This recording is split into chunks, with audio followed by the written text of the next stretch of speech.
Time now for a look at business with Richard Southern of CityNews. Richard, good morning, sir. How you doing? Sid, good morning. It is so good to see you. How was your weekend and all that good stuff? Fantastic. It was full of socializing and the Oscars and all the fun stuff.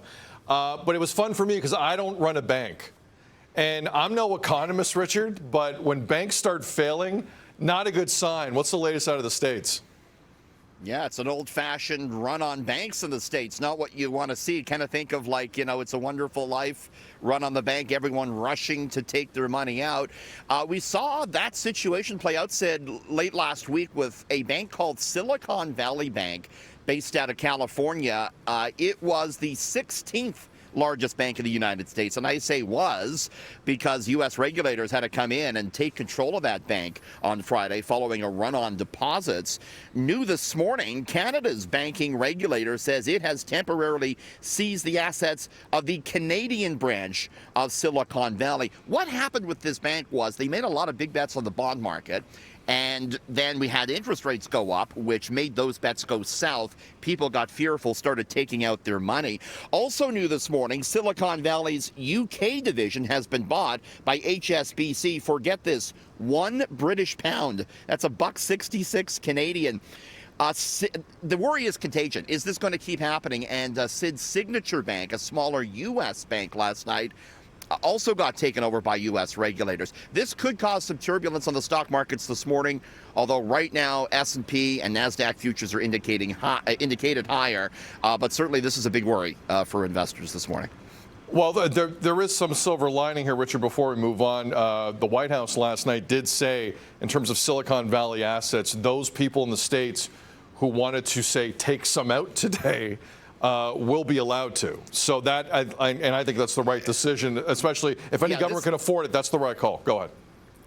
Yeah, this is why the futures are pointing higher this morning on Wall Street, because investors are saying, okay, the government is going to backstop all of these depositors that want to take their money out. They'll be able to be made whole. That's why people are a bit optimistic this morning. You're right. Some very important comments from the White House last night. Yeah, and also in the Sunday morning political talk show circuit, there's a lot of talk about bailouts again. That's not happening. They're not playing that game like in 2008 in the United States.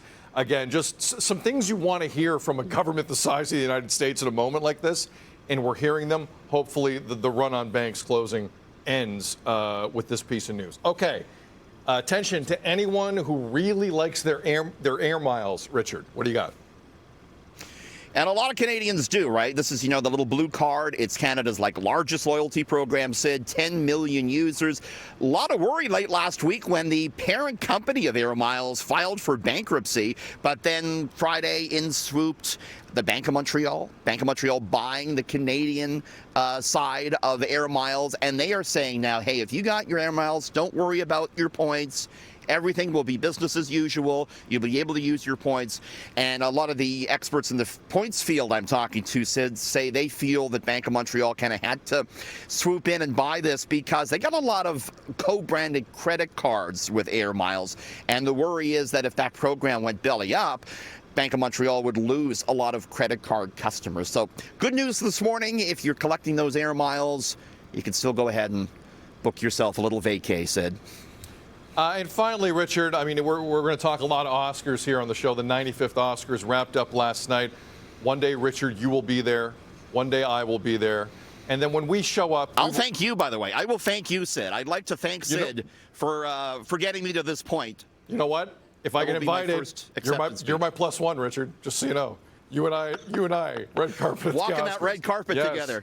Love it. If that fantasy ever does come true, Richard, I have an idea what the gift bag situation is going to be like for both you and I. I don't know why I like this story every year, but I like this story every year. What did people and guests at the Oscars get? The gift bags get bigger in value every year. So last night was the most expensive gift bag, $125,000 US for the gift bag, Sid. What was in it, you wonder? Trips, a $40,000 trip to a Canadian estate near Ottawa. A 3-night stay in an Italian lighthouse worth $9,000. There's, in typical Hollywood style, there's some cosmetic procedures, including in this gift bag, like a $12,000 arm liposuction, a $7,000 hair restoration, and $10,000 worth of chemical peels and laser skin resurfacing. These are all things I could actually use, Sid. I kind of wish I got nominated last night. Well, I mean, with respect, you and I are flawless, so we don't need that other stuff. But I'll take the trips. We are very TV ready. Yes, I will say that much. We were made for TV. Definitely. But Richard, there is nothing people at home like more than hearing about rich people getting more free stuff. It truly is an honor just to get nominated, Sid. By the way, I was saying to you, I watched this Everywhere Always at Once thing, and maybe I'm kind of dumb, but I didn't understand it. I was confused by this Oscar-winning movie. Everything, everywhere. The title is confusing enough. Everything, everywhere, all at once. I can't even get the title right. There you go. I am not a huge sci-fi person. Like, I need some semblance of reality. Star Wars aside, Game of Thrones aside, I need that in my movie viewing and TV viewing. But when I found myself knee deep in this movie, I loved every second of it. I thought it was amazing. I thought it was fantastic. Now, with that said, the song that was nominated and that was performed last night, and I love David Byrne, if I never hear that again for the rest of my life, it will be too soon. I thought it was one of the worst songs to ever get nominated for Best Song at the Oscars. That's a topic for another day. The movie I thought was great. Give it another chance, Richard. Give it another chance. I'm going to have to watch it again. I was very confused by what was going on, quite frankly. But it was good to see a Toronto boy, Brendan Fraser, take it. Like, what a comeback story for this guy. I know. The Encino Man comeback last night all around. We're going to go through all. Devo's going to join us here momentarily. Richard, you are everything, everywhere, all at once for us. Have a good day. I'm very confusing to the viewers, that's for sure. No, you're not. But we've established we're both flawless. Good job. Thanks, Richard. We are, absolutely. Richard Southern. Thanks, Sid.